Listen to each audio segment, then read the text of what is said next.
какую секцию лучше записаться, какой кружок сейчас самый развивающий и что сейчас актуально.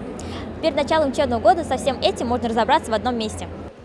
На выставке в рамках форума «Мир семьи и детства» проходит акция «Запиши ребенка в кружок».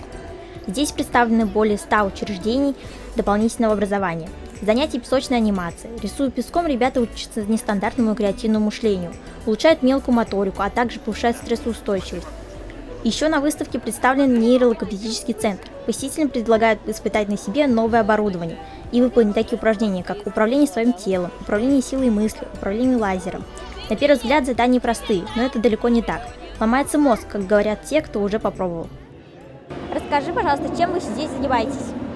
Мы исследуем температуру, пульс, силу и электричество, Для чего нужно все это изучать? чтобы можно было стать ученым, можно было кого-то вылечить, и в обычной жизни это пригодится. Акция «Запиши ребенка в кружок» – это возможность, чтобы найти занятия по душе, определиться с направлением творческой, интеллектуальной и спортивной деятельности. Подходящую секцию смогут найти все – малыши, ребята постарше и, конечно же, мы, подростки. А здесь представлена школьная форма с национальным колоритом, ведь важно быть не только умным, но и красивым.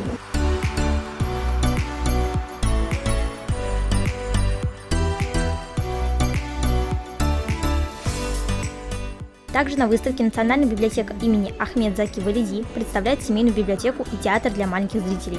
На протяжении всего дня проводили театрализованные представления, и каждый раз набирался полный зал маленьких зрителей. С помощью такого приема можно приучить детей к чтению даже с самого юного возраста.